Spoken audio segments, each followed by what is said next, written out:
Hello, everyone, and welcome to From Darkness to Love and Light. Today, I have a guest named Janice, who is going to share a little bit about her story, her life story, and where she is at now. So, with Janice, she went through a very painful divorce and recovered from domestic violence, and hitting rock bottom in her 30s more than once. Janice then decided to support others to build new lives after heartbreak through one-on-one coaching and creating breakups, broken hearts, and moving on. As a breakup coach, she supports individuals who are struggling with the pain and confusion of a broken heart to turn their breakup into a magical opportunity. With a focus on overcoming loneliness and living a desire-led life, she works with people to become passionate about being their own soulmates and using solo time as a superpower. When she is not working on her beloved podcast, which she'll tell us about, she loves to explore new places, enjoy a bit of girl talk, watch true crime documentaries, read about 19th century women's history, and enjoy fancy cocktails at fancy locations. Welcome, Janice, to the show. Thank you, Linda. That's an amazing introduction. And yeah, pretty much me in a nutshell. Well, we can't end there. I need to hear more about it. Sure. So tell us about yourself. Well, I will. Yeah, I support people going through breakups, and it's definitely based on and informed by my own life experience. So I will try to, and it's been quite a life. Like, let me definitely say that. So I will try to, sum it up. Yeah. I will start with mentioning that I was raised in the LDS church. I am now not a Mormon anymore. Mm-hmm. Because of being raised in that community, I married very young.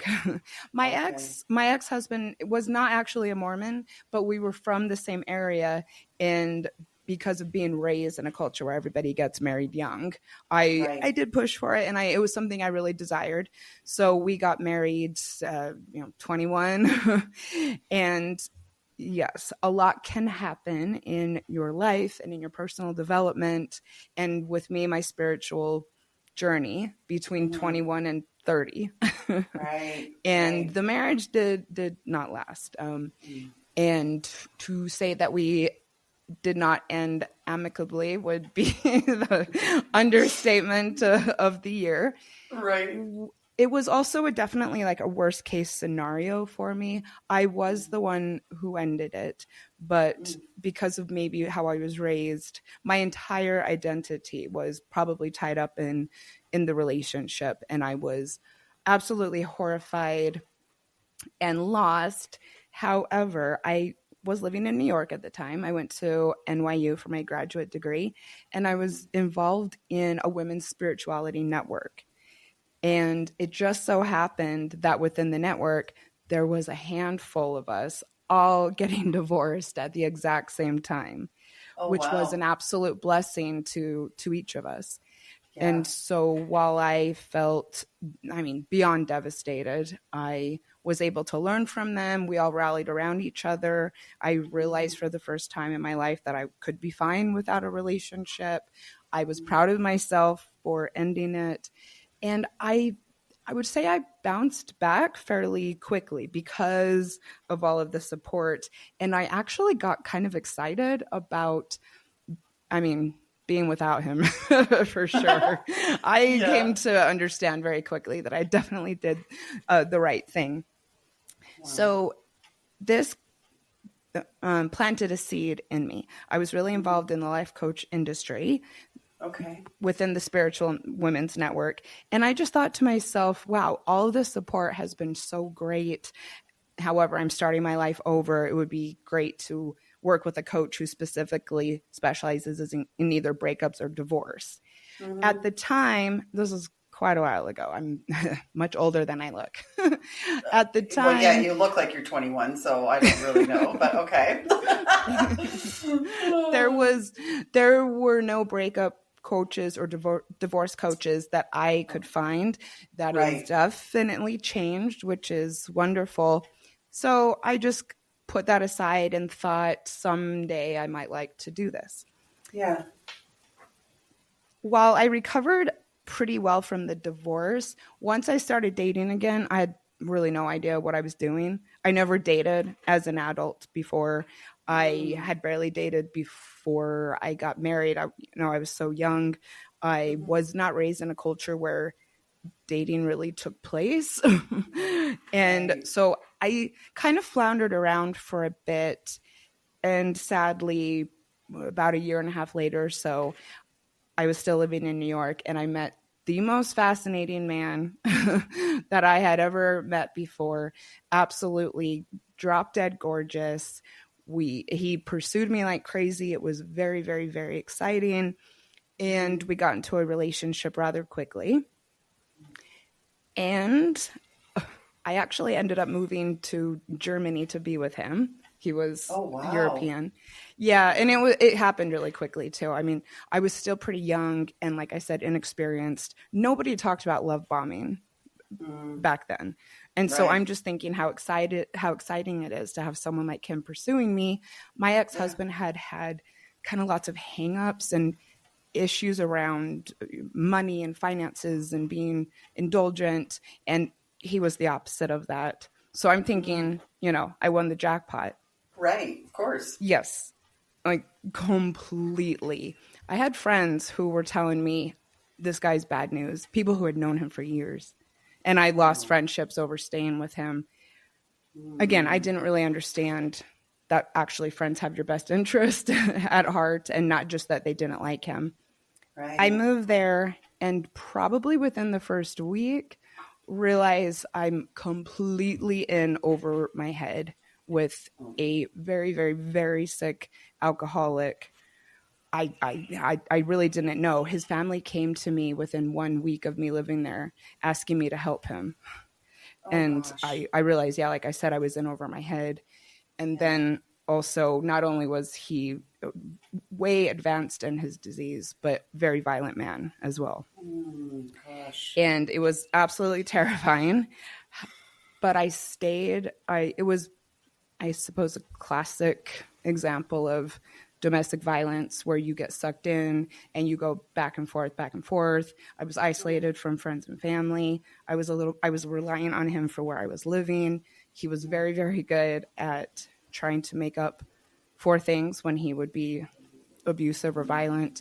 I helped him through rehab, which got me sucked in even more because we're sharing this experience. And his family and my family told me, like I'm kind of his only chance. So I supported him through that, which created, an artificial bond, also making me still not want to leave because I thought I was helping him. Yeah. And I was not. The thing with domestic violence is a lot of women do go back many times, like 7, I think is the average. Every time you go back, they take that as a lesson for what they can get away with. And it just gets worse and worse. And this definitely did. Like I said, it was terrifying constantly. And eventually he was arrested for it, which I think was actually a blessing because I could have continued to go back and forth, but I just figured, going to jail is probably something we wouldn't be able to recover from. Right. So I left that. This time, I had the exact opposite experience with the breakup. Because I had stayed with him for so long, my support network was just completely exhausted with the situation. Going back and forth between America and Germany, people helping me out, people letting me stay with them, only for me to turn around and go back. When I finally left, I'm sure people were glad, but I also think perhaps people assumed I would go back again. And Right. It wasn't at all the support that I could have used. My own parents really were just completely fed up with it, didn't want me to talk about it. I got to learn firsthand what victim blaming looks like, being actually told that I got what was coming to me because of staying with an alcoholic. Yes, it was really sad. I look back and I have so much sympathy for myself because I was lost, I was devastated, and then really I didn't have anyone like opening their arms to me to support me and no one rooting me on. Right. So And this is not a pity party. This is No. another part of the story to becoming a breakup coach, because I remember sitting there in the hallway, and I had just I had just gone to a book fair, and I had all these books, and I was talking to my mom about how sad I was that I had to leave Europe because I had loved living there so much. I had a book about Europe or something. And she just completely got fed up and was just like, you need to stop talking about it. We don't want to hear about this anymore. And I sat there in the hallway thinking, oh yeah, breakup coach. Because I would have loved to go to someone who had not heard about the situation, who was not judging me for the situation, who was, I suppose, objective and just supporting me because I asked for it. In fact, I feel a little emotional because it was just such a hard time. And so I thought, again, I should pursue that someday. Right. But I've never been diagnosed with PTSD, but I would say had I gone to a doctor, I would have. Weight just absolutely plummeting, not being able to keep food down, not being able to drive myself around because I was just so shell-shocked. And then again, being around family who they were not interested in helping me, I assure you. Right. So the next chapter of the story is I am a freelancer besides a breakup coach. Mm-hmm. I had a client who lived in Australia. Okay. And kind of knew about my situation, but mostly just wanted extra support for a project she was working on. Okay. She asked me to come there for a month. I'm like, I guess I don't want to be here anymore. Let's just go. Right. And 1 month turned into 5 years. Are you in Australia right now? No, I'm not. I stayed there for 5 years. I now live in Denver. I've been here for 4 years. So that was quite a long time ago. Yeah. But it was transformative in good and bad ways. When I got there, I really liked Melbourne. It's a wonderful place to live. Very interesting. But more importantly, nobody knew me there. Even my client didn't really know me. And so I started making friends with people who didn't know the situation. Mm-hmm. And were just getting to know me just for me. And that was really, really therapeutic. Sure. And I started doing dance therapy. Some listeners may be familiar with 5 rhythms dancing. It has had a bit of I don't know what that is. It's basically. Well, I can't dance anyway, so. Everyone can. Everyone can. Well, I do dance, but. I still do. It's basically a facilitated freestyle where you go through. You have a DJ or teacher who plays 5 different types of music, and you just kind of go out there and let whatever's going to happen. Oh, and cool. I really healed from it, you're shaking it off and sometimes crying and moving and being free. Yeah. So, between meeting people who just enjoyed me and all of the healing things I was doing, I'm thinking, I can't let go of this. This is, the key to my happiness. And now I have a community. And so I held on to it with everything that I had. So this is good, right? And actually a few years in, a lot of people still didn't know my story about, being a survivor. A lot of people didn't even know that I had been divorced. I thought it was great. Yeah. Getting residency though in Australia is not a walk in the park. And as you can see, I moved back here after 5 years because it just kept on falling apart. I'm thinking to myself that the key to my happiness is not staying here and with my friends. And so I was pretty much willing to do almost anything. Mm-hmm. And again, to say it didn't work out would be another understatement of the year.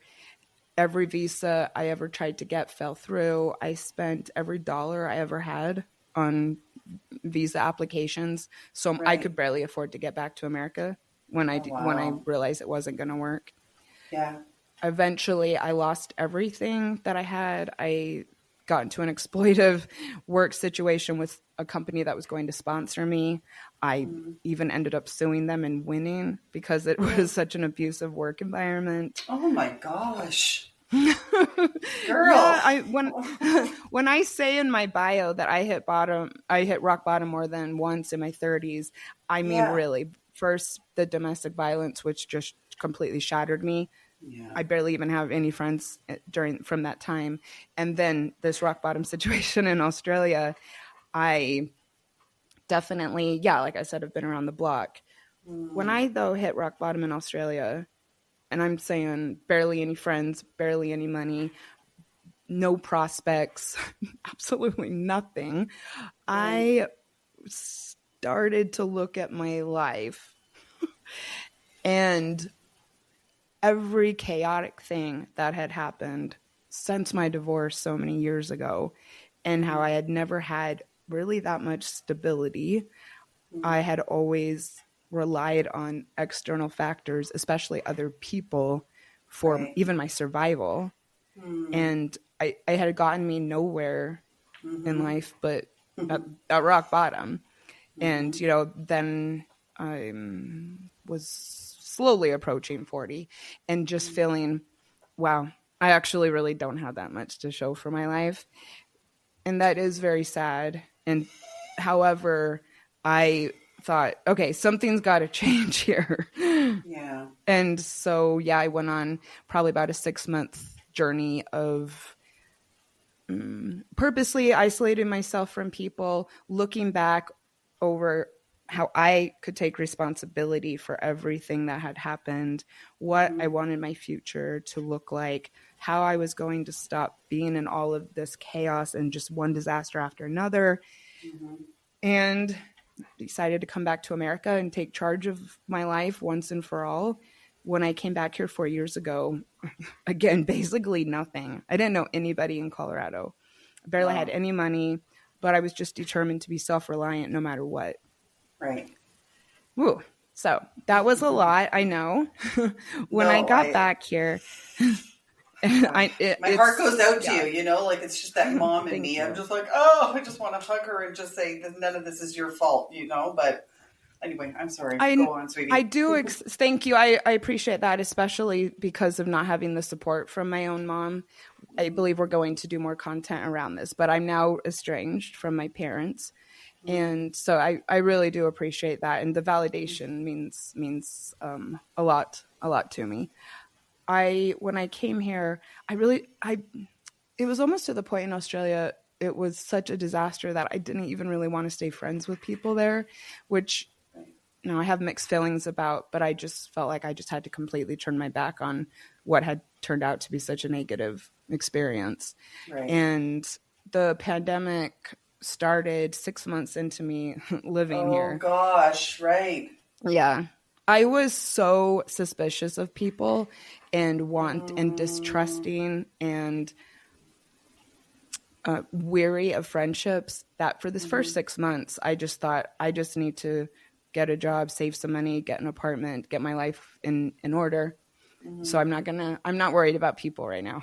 right. Right. Just as I'm starting to think it might be good to make friends. We're in we're in isolation, Right. lockdown. Right. Denver was strict Was for it? a couple of months. Yeah. I Yeah. I live in the heart of the city, and it Okay. was, I mean, no one was doing anything.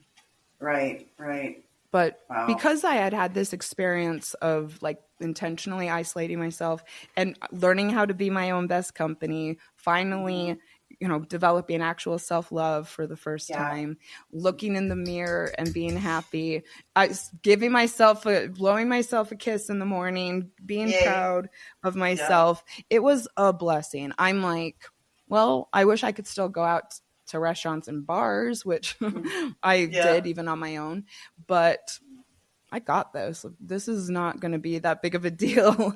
And Right. it wasn't. And then to kind of tie a bow around this, it was during the pandemic that I finally signed up for coaching school and became a breakup coach. Wow. and then subsequently started my beloved podcast. Oh, what's the name of your podcast? Breakups, broken hearts, and moving on. And it is about all three of those things. I'm 200 episodes in. I'm absolutely in love with it. It's definitely my baby. And it's a resource for anybody navigating a breakup and some of the practicalities, even pets, co-parenting, the division of things, and then navigating the devastation and healing from it. And then a lot of content on, what do you do next? The moving on aspect of it. Right. One thing that really spoke to me was just like, there are many things, but one of the things is that, the domestic violence aspect of it, how, it's just not perceived to be that important to, the world out there, right? It's sort of like, well, she must have enticed it or whatever, Yes, and a lot of blame for continuing to go back. And then also I think it's more prevalent than people want to admit. It's more devastating than people want to admit. The number of women who are getting killed by their partners it went up during the pandemic. I'm aware of this because I'm an advocate, but it's not something that we hear people talking about as far as a crisis in this country goes. And it's a hard thing to look at, but I wish people would, because it's, like I said, really, really prevalent. And, there's children involved in people's lives. And there's not a lot of places to go. My situation was not uncommon in that you feel that you have no literal place to go. When I was with him, I had this actually really gorgeous apartment. I had somewhere to live. I loved living in Germany. I was somewhat financially, reliant on him. I was freelancing, but thinking about going and just completely starting over again, like, again. Yeah. And then also feeling that, it did. It definitely did. And when he comes back to you, like all abusers do, begging you, to come back, he would threaten me. He would threaten that he was going to take his life if I didn't come back. And not having friends or familiar support, you can get sucked in pretty easily. Yeah. Especially when you're an empath, which you obviously are. I think a lot of the people that are empaths who have been through these dark times in their lives just turn it around and just want to help other people heal, right? It's just what we do. And speaking of that, with him, it reminds me of my son.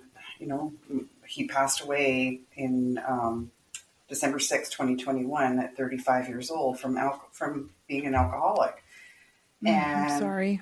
Yeah, thanks, honey. But the thing that I'm hearing though is, he would do those things. He would make you feel like he was going to commit suicide or whatever if you didn't help him and didn't support him. And as a mother, I kept running whenever he needed me. And his girlfriend was in the same situation. I'm not sure how. I don't think there was really violence in the home, but I don't really know for sure. I know he would get very aggressive when he drank the hard stuff, for sure. Beer, you're okay. Oh, yes. And also, switch. For whatever reason, I think some alcoholics have some sort of allergy to alcohol, because the most dangerous time for me was when he woke up the next morning. Oh, interesting. For whatever reason. Yeah. And then it got hella scary. Yes, very, very violent, just erratic and weird. Yeah, and I'm not sure exactly why. When he drank, it was mostly just really strange how he would act. But yeah, the next morning is when I had to start, looking after my physical safety. Right. Mm-hmm. And I mean, the thing to know too is that none of that could you have controlled. You couldn't have controlled any of it. It was his. He had to do that himself. So none of it is your blame. None of it is your fault. They're conniving and smart because they want want your attention. They, it's just an awful situation. It's an awful They're situation. good at it, man. Very I thought he was good. the most charming person I'd ever met. Yeah, exactly. It's just unbelievable. You've been through so much. And when he got out of rehab, there was a couple month period when he actually didn't drink. And we had a blast. It was really lovely, but he relapsed, and then it was even worse than before. Yeah, of course, yeah. Because then it gets need more and more and more to get to that point where they want to be, right? Like, but yeah, it's just, and I think too, I'm hearing a little bit about like kind of like moving in places, and I'm sure you would understand this and agree with this too. Your moving around is what they call in AA or what have you, like a geographical cure. And some people do find that they need to move from this place to that place or whatever to deal with the issues that they have, whatever it might be, self-love issues, alcoholism, drug addiction, whatever it might be. But that geographical cure isn't going to cure anything. You need to look inside you, right? And that's what you discovered in yourself. Which is amazing and so hard to do. So congrats to you for doing that for yourself. That is a tough thing to do, It was, but now independence is definitely one of my top values, and I will not give this up for anything. Yeah. You can't count on anybody, unfortunately, in this world. Yeah. You need to put yourself first always, always, always. And it's not being selfish, and it's not being, arrogant or what have you. You need to love yourself first.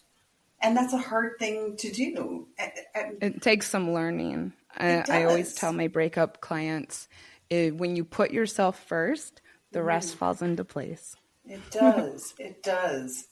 I'm so happy that you are in a place that you are able to do that for other people now. It's just so wonderful. So, so wonderful. Thank you. Good for you. I'm very happy between my podcast and the coaching.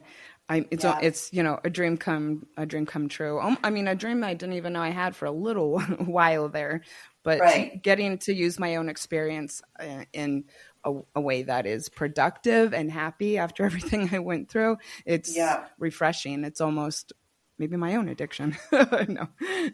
Well, but it's not. And I get that. So it's kind of funny that you would say that, because I think, like, for myself, having just started my podcast just in the spring or whatever, I feel, a lot of what I'm doing right now I also sell these crystal bracelets, and so I'm doing the crystal bracelet business, and I'm doing my podcast, and I'm just filling up my day so much with doing these things that I recognized, where's your self-love, Linda? Where's that coming into play? And I went, I'm not really taking the time to do that daily. And that's so important. And I've recognized that now. So we need to keep doing this all the time. It's just find a daily routine that we can do something to take care of ourselves, right? Like, and not get I talk too about wrapped routines. Up. What was that? And not get too wrapped up in the busyness of it all, and just not take the time for yourself. You need to stop and just allow yourself to pause for a minute. Yes, and look at your life. This reminds me of one part that I didn't mention about my story is I'm a very, very classic extrovert. And when I started meeting people in Melbourne and growing a community, I really didn't want to look at my problems and the fact that I was kind of throwing away my career to stay in Melbourne, and also the very horrible memories of the past relationship. And I started just compulsively socializing. I look back and I don't even know how I fit it all in. We're talking daily, something I would either organize or be invited to. And it was great. I did not have to think about my future. I didn't have to think about, like I said, the horrible memories. It was a wonderful distraction. And it also completely prevented me from taking any amount of responsibility for my life. And also, I had so much invested in this community and my constant activity that when it all fell apart, I did realize I really didn't have a relationship with myself at all. Yeah. It was really scary, actually, when I kind of lost a lot of that community. And now, and something I really quickly learned when I decided to kind of take the reins of my life was that the routines were really, really, really helpful. And it did end up leading me to the place where I am now with self-love. And that's one thing that I work with my breakup coaching clients on, is looking at your day and then creating a healthy, empowering, positive routine that makes you feel like a VIP every day. Yeah, I love that. It's so, so important. So, so important. I think right now, I want to maybe I want you to feel free to finish whatever you need to speak about in regards to your business. But I think right now, this is a perfect opportunity for us to say, we're going to do a part 2 on this and talk about the estrangement from the people in your lives and how that has impacted you and how that has, how you've had to deal with that in your life or what have you. Because I would love to. I think that there's so much.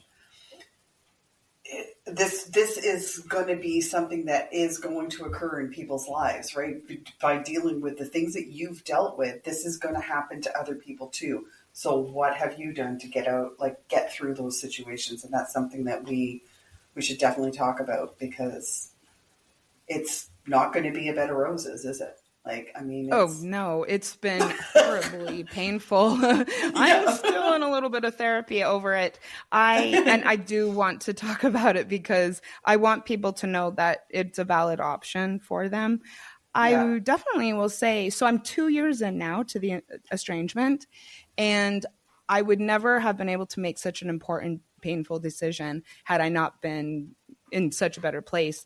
I looked at it when I made the decision as, this is going to be best for me, and I'm doing this for my own well-being and because I love myself and because I'm going to stop putting myself in this position. So I was grateful that I had done all the work before I was faced with finally doing that. Wow. I mean, you can really accomplish and overcome almost anything if you've been through some of the things I have. Yeah, I mean, look at how hard those things were, right? And I mean, it's so silly, the little things that you can do for yourself that really don't require a lot of energy, even a lot of time. It's just finding that little bit of time and energy for yourself. You went through so much shit. And look at all the energy that you had to expend dealing with all that, the mental, the physical, everything, right? So the self-love portion of it is, it's quite easy to do once you start doing it and you realize, and then how good you feel. Yes, it's possible if you allow it to be. Just like a breakup, I tell people, this could be actually the turnaround point in your life. This could be an opportunity for a fresh start if you let it be. Yeah, exactly. Mm-hmm. Exactly. You have to let it be. Yeah. Just like the Beatles. Whisper words of wisdom. Yeah. Let it be, and then let it be. Yeah. Exactly. Oh, so where is for your the business, the coaching business, where is the best place for people to find you for that? Well, I honestly really, really love to hang out on Instagram. And so cool. If you'll come over there and find me, I put information on my coaching up all of the time. And good. That's where I prefer. Also because it gives me a chance to engage with people one-on-one, which I really, really love. So it's Janice Formichella. Hopefully you can head to the show notes if you're not sure how to spell my last name. And I am currently seeing clients one-on-one. I have some really, really powerful breakup programs. I also have a program for people who are in their single chapter of life who want to learn how to optimize it. I work with people all around the world, all genders, and nearly guaranteed results. Awesome. Especially if, you're committed to putting in the work yourself. We're going to do it together. I promise you. Oh, I love that. I love that. I'm very inspired by most of my clients. Mm-hmm. Yeah. Yeah. It just strong makes your people. heart, it makes your heart feel so good when you see them like, succeeding and surviving, and you see that they're, they start to glow, right? Like, just like, yay! Some And you people's help them physical do that. appearance changes. I I've bet. noticed some people start making progress and feeling better right after our first call, even sometimes Right. after the intro call. When they hire me, I sometimes see that people feel immediately relieved. And honestly, people's physical appearance changes the more healing they get. It's really cool. That's so interesting to see. It's Mm-hmm. almost like just a thought, like, let me take a before picture of you. Like, let's take Oh, our yeah. starting picture. You know what I mean? And then you can hand it to them at the end or whatever, like, I mean, I don't know. I do Or tell just, people.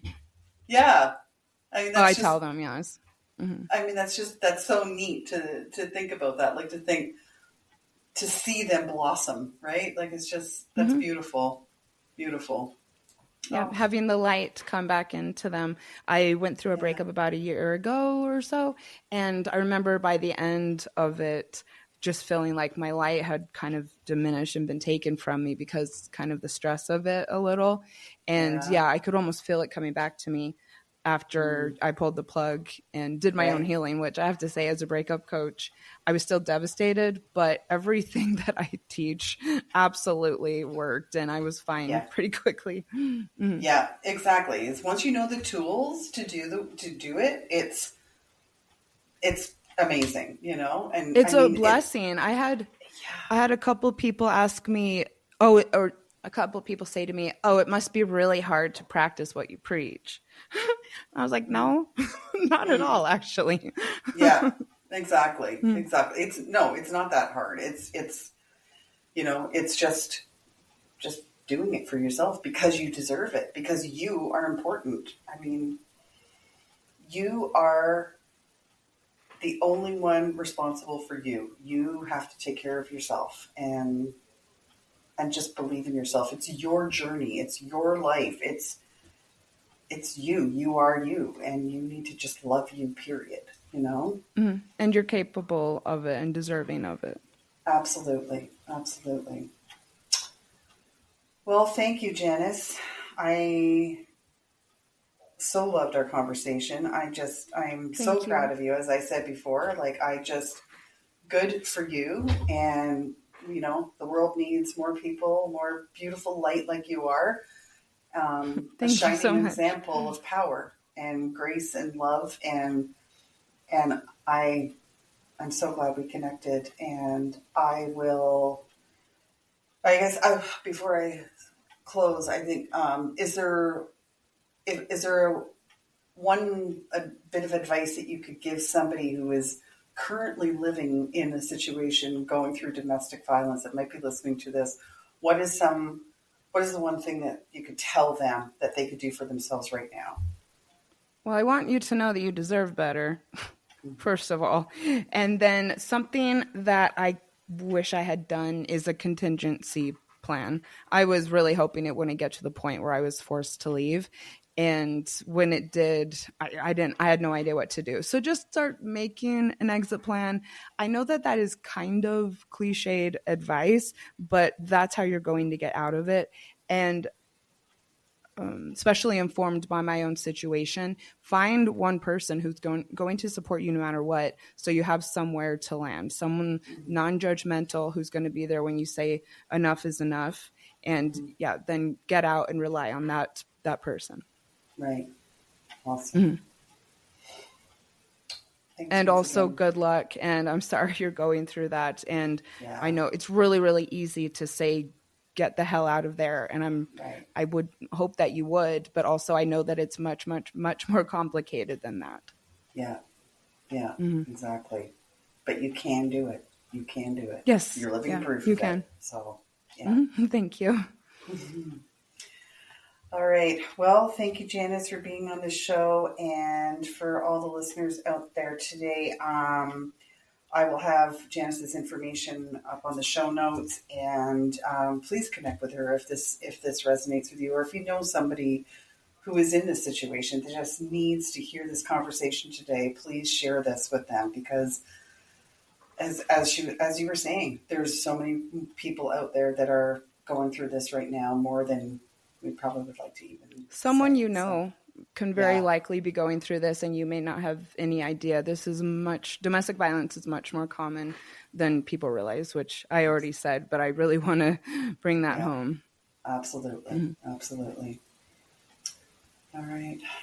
Well, thank you again, and I am sending you, Janice, all love and light, and to all the listeners today, lots of love and light, and we'll say bye for now.